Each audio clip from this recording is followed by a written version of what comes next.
Muy buenas noches. Hoy tenemos un acontecimientos muy especial.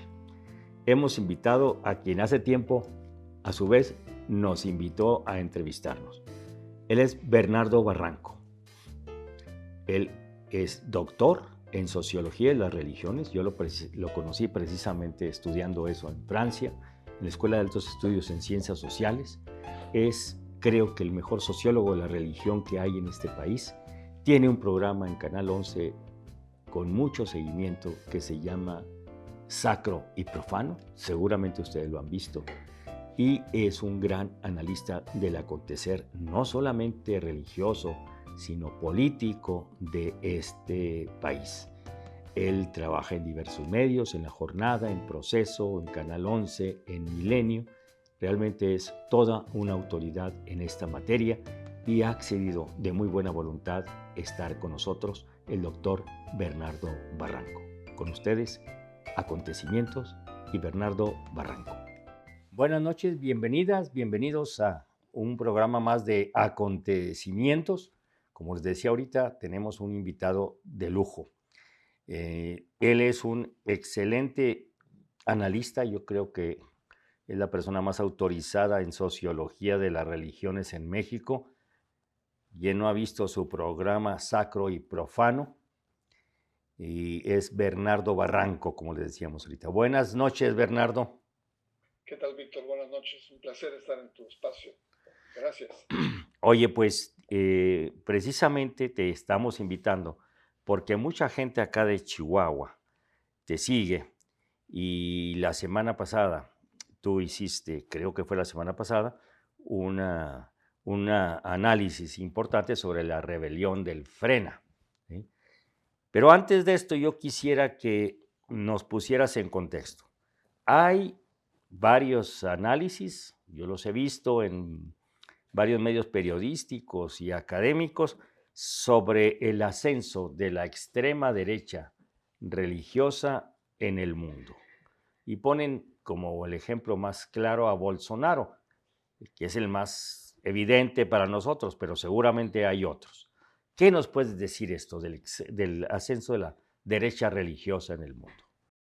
Bueno, es un proceso complejo que no es uniforme, ni podría atreverme a decirte que tiene una sola matriz ideológica, ni religiosa, porque en Europa el ascenso de la ultraderecha es notable. Estamos hablando de, bueno, pues en Francia, Marine Le Pen es una mujer que ha venido creciendo mucho con el Frente, sucesora de su padre, de Jean-Marie Le Pen, y hoy por hoy, con más del 25% de los votos en la última elección, es considerada por Le Figaro como la mujer más poderosa de Francia. Pero lo mismo podemos decir de España, Vox. Hace 5 años nadie sabía de Vox y hoy detenta cerca del 20% del electorado. Es decir, no solamente es el ascenso de una derecha, sino también las repercusiones que tiene en los procesos electorales. Y así me puedo seguir, Víctor. Urban en Hungría. Alternativa alemana en Alemania. Es decir, hay pocos países que se salvan de este fenómeno de una derecha, en algunos casos más secular, en otros casos más religiosa, pero que es extremadamente nacionalista, antimigrante, supremacista, y que tiene rasgos xenófobos muy importantes. Es decir, hay un ascenso importante. Lo mismo podemos decir de Estados Unidos, sobre todo con el supremacismo blanco, que no solamente es la caricatura del Ku Klux Klan, sino está en Trump. Todos los sectores religiosos, sea católicos, sea protestantes evangélicos, están apoyando a Trump en este momento en la candidatura. Y por otro lado, tenemos América Latina, que es otra matriz, Víctor, es otra matriz de esta derecha, es una matriz más de corte pentecostal evangélica. Los evangélicos en América Latina en los últimos 15, 20 años han venido creciendo de manera muy notable. Y este crecimiento se debe fundamentalmente a la disciplina que ha reinado en las votaciones, es decir, este voto no solamente disciplinado, sino corporativo, que le ha permitido el poder negociar a los grupos evangélicos una gran capacidad de curules, y asistimos a lo que se llaman las bancadas evangélicas, partidos evangélicos, candidatos evangélicos y hasta presidentes evangélicos, como fue el caso de Guatemala con Jimmy Morales, que recientemente terminó su periodo, y la cereza del pastel es Jair Bolsonaro, como tú señalabas al inicio de tu pregunta. En síntesis, hay en el mundo el ascenso de percepciones ultraconservadoras, religiosas, seculares, pero que plantean el pasado como con una especie de nostalgia, de un rechazo a lo que fue un proceso de globalización, y sobre todo la reafirmación de un nacionalismo extremo. No quiere decir que sea anticapitalista o antiliberal o neoliberal, sino fundamentalmente es la expresión de el regreso de viejas doctrinas, de viejos sentimientos, incluso de revancha, del cual México no escapa, tampoco. Está en esta órbita también, y lo estamos viendo también con Frena. ¿Qué nos podías, cómo se ubicaría Frena ante esto? Porque, bueno, hasta ayer que llevan estandartes de la Virgen de Guadalupe en su manifestación, no tiene tanto ese cariz religioso.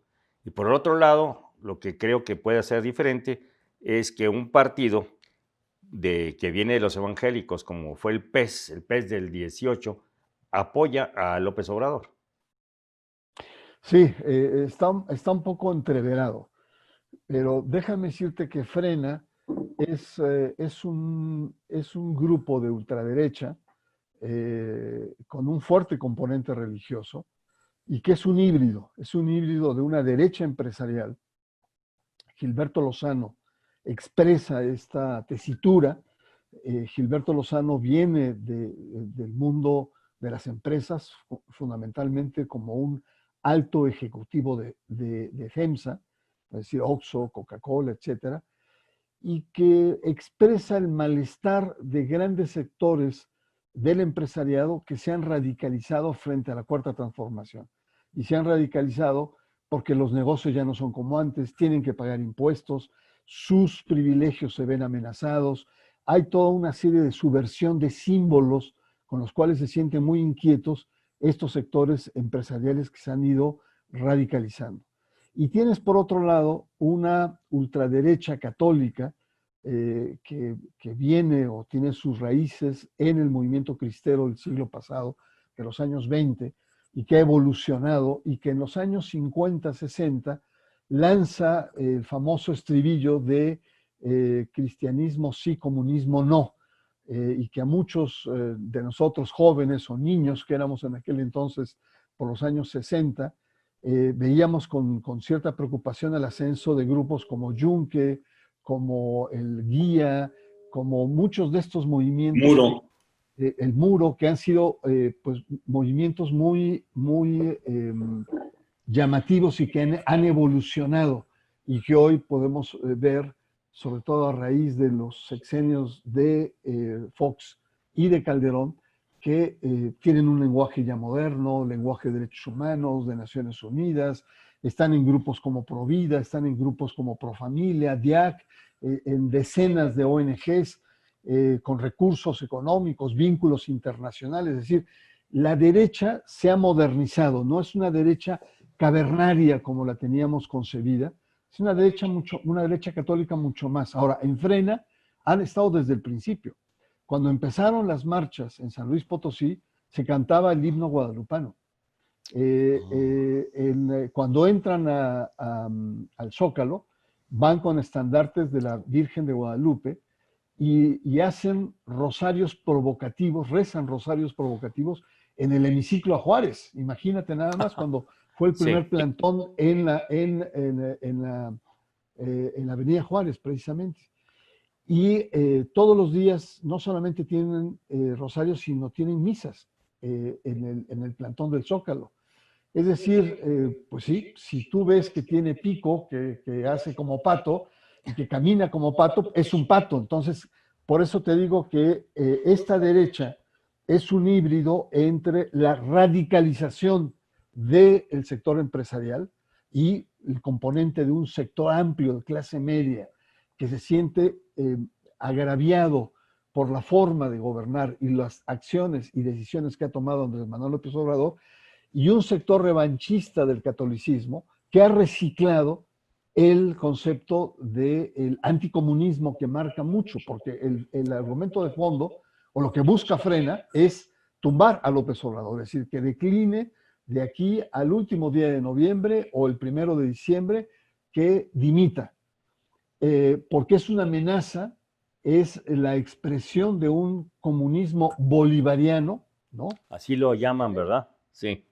Así lo llaman, quieren hacer de México una Cuba o una nueva Venezuela, y que por lo tanto ellos se oponen. Es el mayor argumento ideológico, es la mayor exquisitez intelectual que tiene este grupo de Frena. Y por lo tanto, entonces está ahí. Ahora, has hablado del PES, del partido, antiguo Partido Encuentro Social, hoy Partido Encuentro Solidario, que es pentecostal y que felizmente, por el momento, estos grupos están aliados con Andrés Manuel López Obrador. Pero yo quisiera imaginar que esta derecha, que déjame decirte, no es una derecha típica o una ultraderecha católica, ¿no? Es fanatismo evangélico, es fanatismo pentecostal. O sea, ni siquiera son las iglesias evangélicas protestantes históricas. No, no, no, No. las iglesias son profundamente laicas, Uh-huh. son muy juaristas, tienen un alto sentido de la democracia, son respetuosas. No, Sí. esta derecha pentecostal es una derecha que viene de la teología, de lo que puede llamar la teología de la prosperidad, es decir, grupos de sectores marginados que se han incorporado a través de estas iglesias que ofrecen trabajo, no solamente la salvación del alma, sino también la salvación material, y que ven en la política un conjunto de pecados sociales. A la clase política la detestan, y por lo tanto, así como reciben la sanación de Dios, ellos también quieren sanar a la sociedad a través de nuevas formas de hacer políticas dictadas directamente por los designios divinos de Dios. Entonces tienes por un lado los empresarios, una derecha católica revanchista que busca instaurar los principios religiosos a la vida política, y tienes potencialmente una ultraderecha fundamentalista que también quiere intervenir en el espacio público. Yo por eso concluía en mi artículo de Proceso de la semana pasada que si estos tres se articulan, que Dios nos agarre confesados a los mexicanos, porque la verdad es algo fuerte, porque sí tienen bases sociales. Sí tienen base, para allá iba. O sea, porque a final de cuentas es una base extrema, pues, podemos decir. Va a la derecha. No alcanzan todavía no alcanzan, creo, al grueso ni siquiera de las clases medias, más urbanas, más laicas, ni a las clases populares. Los sectores rurales, por ejemplo, acá del norte del país, no llega todavía. ¿Qué perspectivas le ves? Bueno, mira, yo ahí diferiría un poco de tu apreciación, porque estas organizaciones en diferentes momentos han mostrado músculo. Y como pasó en España, que hace 5 años nadie conocía de ellas. El Vox era absolutamente, perdón, tengo acá una llamada, ahí está. Sí. Vox era desconocido totalmente y ha venido creciendo. O en nuestros tiempos en París, en Francia, la verdad que Jean-Marie era una caricatura política, y hoy representa más del 30% del electorado en Francia. Es decir, yo lo que creo es que Un tenemos... país laico, y un, moderno, y un democrático. país de un país de tradición no solamente laica, sino de tradición, digamos, liberal y socialista. Jacobina, sí. ¿Cómo es posible que haya crecido esta corriente en 30 años? ¿No? Es decir, yo lo que creo es que los analistas, los políticos, tenemos que estar muy atentos. No sé si recuerdes, en 2015, antes de las elecciones intermedias, el entonces presidente Enrique Peña Nieto, frente a la comunidad lésbico-gay, se pronunció por legalizar el matrimonio igualitario. Esto desató una serie de controversias. La Iglesia Católica habló hasta de traición al presidente, se armó un debate y después salieron a las calles y recuerda que fueron manifestaciones multitudinarias, sobre todo en el Bajío. Estoy hablando de Guadalajara, que la Minerva estuvo abarrotada, decenas de miles de personas, pero lo mismo podemos decir de León, lo mismo podemos decir de Querétaro, lo mismo podemos decir de muchas partes de Monterrey, también hubo expresiones fuertes. Y ahí la derecha católica mostró una capacidad de convocatoria que no debemos olvidar, que ahí está. Claro, en ese momento el resorte, digamos, convocatorio era que los homosexuales iban a adoptar a nuestros hijos. Y la consigna era, no te metas con mis hijos, ¿no? Entonces, son esos resortes que pueden ser chispazos, que desatan a un sector de una clase media conservadora. Tenemos que decir que México, en su conjunto, no es de ultraderecha, no lo podría, es más la ultraderecha, digamos, filosófica, política y culturalmente está condenada. Nadie se dice de ultraderecha ni de derecha en este país, pero somos conservadores y sobre todo las clases medias. Basta un chispazo, basta un motivo de preocupación colectivo para que se pueda desatar una protesta de este tipo. Y yo veo que a Frena muchos lo han despreciado. Ciertamente Frena es un fenómeno, sobre todo la Alianza Católica más regional, el Bajío, el centro del país, etcétera. El norte menos, es más secular, y el sur está ausente.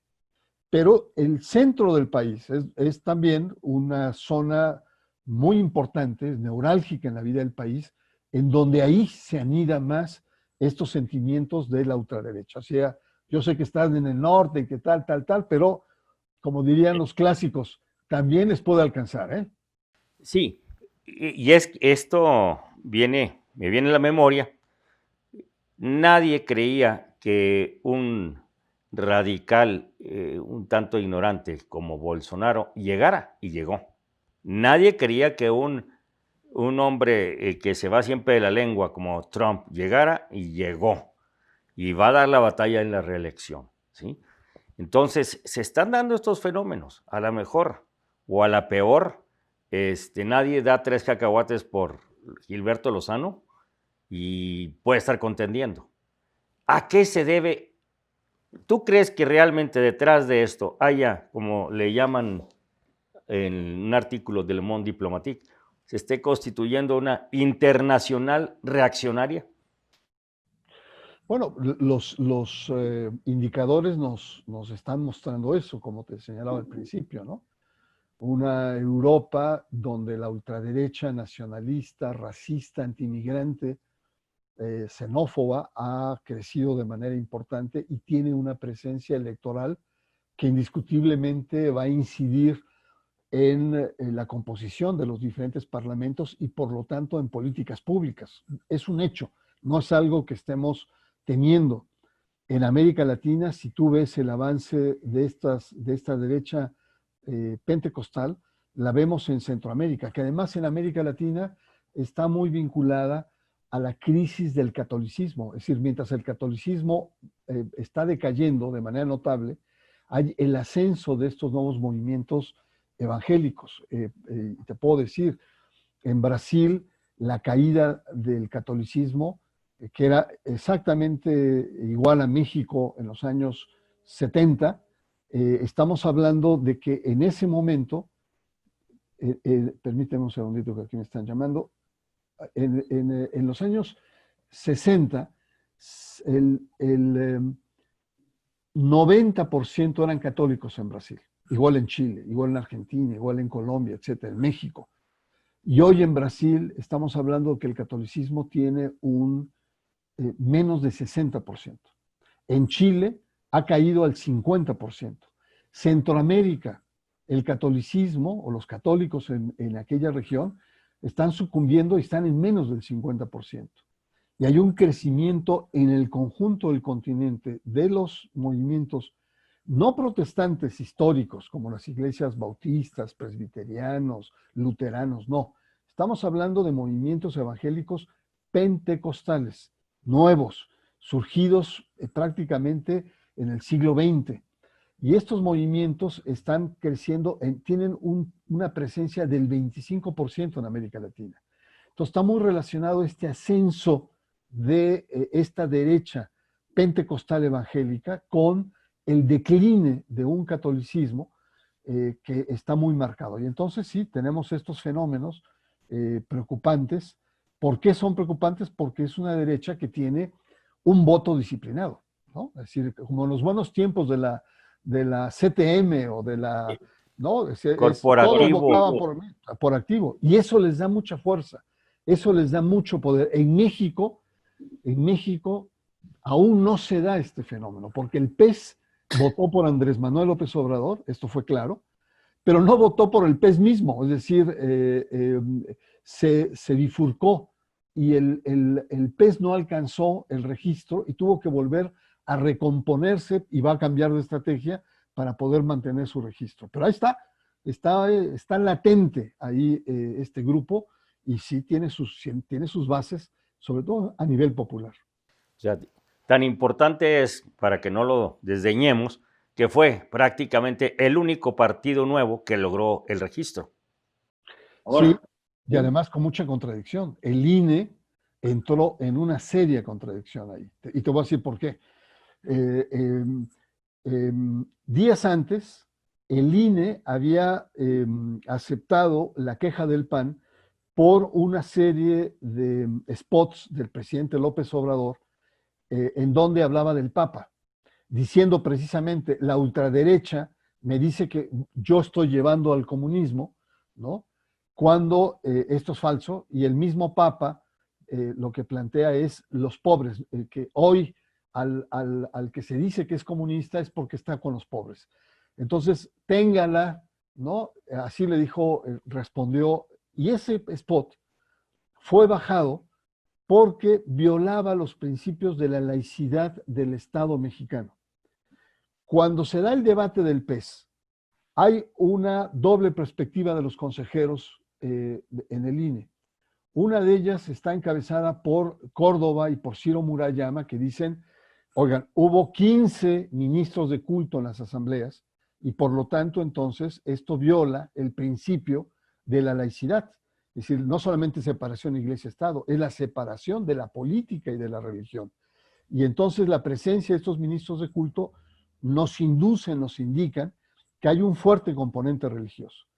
Y un grupo de consejeras, entre ellas Favela y otras, dicen no, el problema fue solucionado. Ahí donde los ministros de culto estuvieron presentes, esas asambleas fueron anuladas. Por lo tanto, entonces, el agravio fue resarcido porque las otras no se detectaron ministros de culto. Por lo tanto, pasa. Se dio un debate y ganó un sector por un voto, o sea, estuvo a punto de no tener el registro. Pero ahí lo que se ve evidentemente es o hubo mano negra o hubo inconsistencia en términos de derecho por parte de los consejeros del INE. Porque por un lado sí aplican con rigor el spot, ¿no? Porque el presidente menciona al Papa Francisco y por otro lado permiten que los ministros de culto participen en un partido que todos sabemos, porque es la continuación del viejo PES, que es un partido de corte confesional. Entonces, ahí yo creo que el INE está en una seria falta frente a la ciudadanía. Bernardo, ¿cuál ha sido la actitud de la jerarquía católica ante esto? Ay, mi querido Víctor, qué pregunta haces, porque hay mucho de hipocresía en la jerarquía católica y nuestros amigos de Chihuahua lo saben muy bien, lo conocen muy bien, ¿no? La jerarquía católica ha mantenido silencio frente al ascenso de Frena. No se ha pronunciado. Pero si uno hace un registro un poquito más fino, uno ve que hay sectores del clero que están cercanos a este grupo. Y no basta ser una especie de investigador arqueológico que tenga que escarbar mucho y buscar. No, hay que ver el secretario de la Conferencia del Episcopado Mexicano, Monseñor Miranda, pues participó en las manifestaciones codo a codo con la gente en el 2015, en la cuestión de manifestaciones contra el matrimonio igualitario. Es decir, no hace falta ser un pitonizo para ver que hay sectores importantes de un clero conservador que está apoyando a estos sectores pro yunque, pro vida, pro familia en este despliegue, ¿no?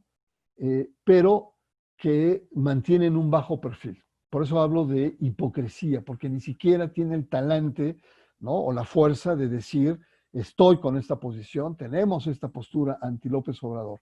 La jerarquía católica se siente amenazada por el avance de los pentecostales y por lo tanto no está en sintonía o hay cierto recelo cuando López Obrador se ha mostrado muy abierto con los evangélicos, diciendo les voy a dar medios de comunicación, vamos a abrir espacios, participen en políticas públicas, incluso han dado recursos a las iglesias en programas para jóvenes.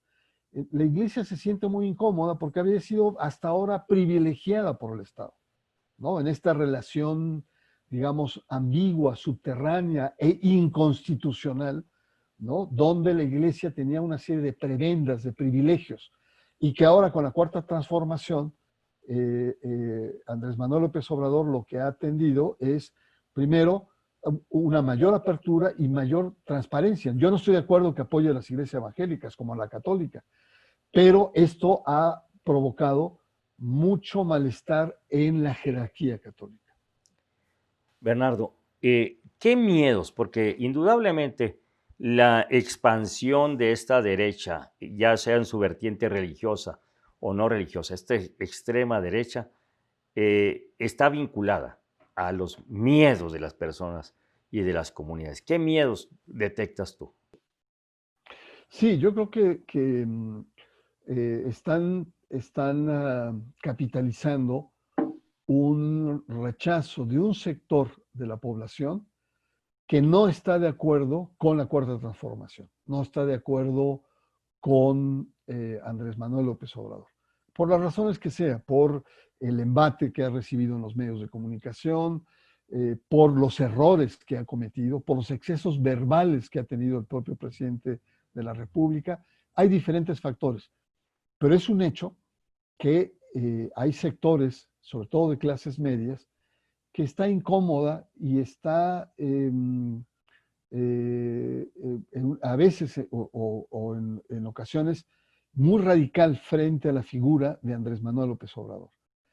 Y el problema se agudiza cuando se empata este descontento con actores francamente golpistas, como serían los dirigentes de Frena, ¿no? Como sería Gilberto Lozano, estaríamos hablando también de otros, Juan Bosco viene de los Abascal, su hermano era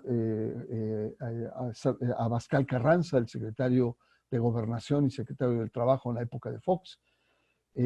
Estamos hablando de sectores francamente muy radicales que exaltan el militarismo boliviano cuando se dio el golpe de Estado, diciendo que fue un golpe de Estado plausible porque fue pacífico, ¿no? Que Evo Morales, la verdad, es verdaderamente preocupante y vergonzoso. Es una derecha altamente contradictoria. Se dice que habla en nombre de todos los mexicanos, pero excluye a las minorías.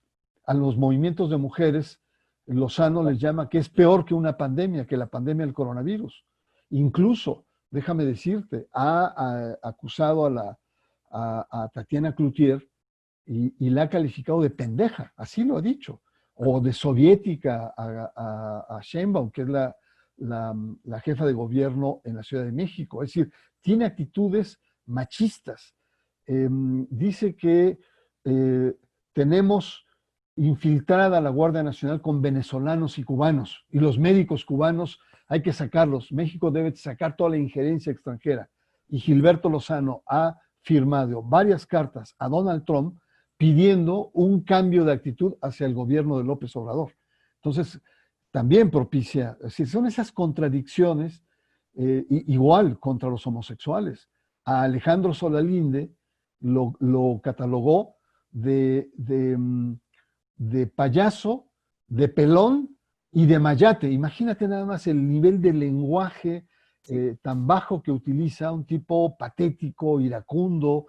Y sin embargo, yo también quisiera preguntarte, Víctor, ¿cómo la gente lo sigue? ¿Cómo la gente sigue a un personaje tan patético?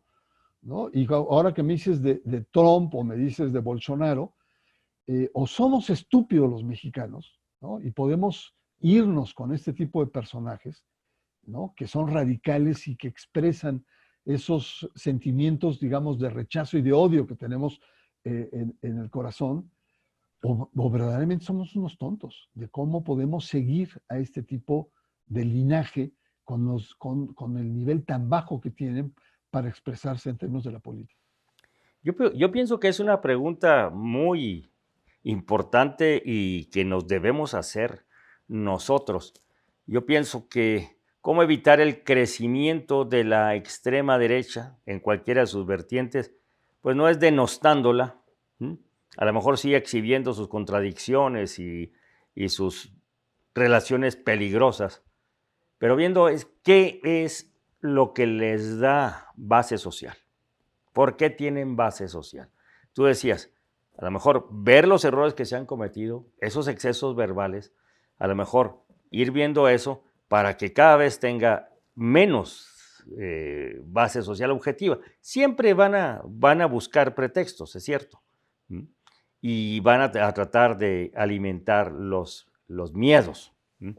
Ahora, por otro lado, ante la ausencia de una derecha consistente, de una derecha sin cola que le pisen, por eso está floreciendo la extrema derecha, ¿no? Ante un deterioro ineludible del PRI, ¿sí? Ante un PAN lleno de contradicciones, que le han exhibido también sus cochupos, pues yo siento que por eso está surgiendo la extrema derecha, que no tiene ahorita claramente una expresión político-electoral como sería Vox en España, ¿no? ¿Cómo ves tú eso? Mira, yo creo que has planteado un punto neurálgico que, que poco se ha abordado. Es decir, el ascenso de Frena expresa, refleja la crisis de los partidos políticos, de todos los partidos políticos, incluyendo Morena. ¿Mm? ¿Por qué? Porque son los partidos políticos los responsables de encauzar las posturas políticas, las inquietudes, ¿no?, de la ciudadanía. Si son los partidos políticos que se hacen portavoces de la diversidad o ciertos momentos en la ciudadanía. Y después del 18, la crisis de los partidos ha planteado que estén los partidos muy mirando hacia adentro, con luchas intestinas de quién va a conducir el poder, el cómo se va a resarcir. Y también Morena está muy distraída en la lucha por la presidencia, cuando están dejando un espacio vacío que está siendo llenado por sectores, no solamente sectores de la derecha en las clases medias, sino también en la opinión pública. Es decir, los intelectuales están llenando un espacio que se ha dejado. ¿Por qué? Porque los partidos están tremendamente ensimismados, están en luchas intestinas, rearticulándose todos, y han abandonado la sociedad, y la sociedad también los ha abandonado a ellos. Hay una especie de divorcio, de distanciamiento, y por lo tanto tú sabes que en política dejas un vacío y siempre alguien lo llena. El fenómeno de Frena refleja la crisis y el vacío y el distanciamiento de los partidos políticos frente a la ciudadanía. Esta que acabas de señalar creo que es una frase muy valiosa que nos debe hacer pensar muchísimo, porque mientras los partidos, como dices tú, estén ensimismados en las luchas por el poder y abandonen a una ciudadanía que por otra parte ya está muy descreída de ellos, pues creo que se le deja más espacio vacío para que lo ocupen estos grupos de extrema derecha. Bernardo, pues es importantísimo lo que nos acabas de señalar. Nos has dado una excelente lección en pocos minutos. Creo que nuestro teleauditorio aquí en Chihuahua la va a valorar mucho, como yo lo valoro en lo personal. Te agradezco muchísimo y te haremos llegar esta grabación junto con las reacciones de la gente. No, al contrario, Víctor, un privilegio estar aquí en tu espacio y por supuesto estoy a tu disposición para seguir dándole seguimiento a estos temas. Muchísimas gracias. Bueno, esperamos que esta edición de Acontecimientos con Bernardo Barranco les haya gustado, les haya provocado muchas reflexiones como a nosotros, y le agradecemos su atención. Nos damos cita para la próxima semana en este mismo espacio y le recordamos que nos siga en Facebook, Víctor Quintana Silveira, las iniciales con mayúsculas, igual en YouTube, en el Twitter Víctor Quintana S y en el Instagram, Víctor Quintana Silveira. Hasta entonces, hasta el próximo lunes, pueden ustedes encontrarnos en las redes sociales. Muchísimas gracias.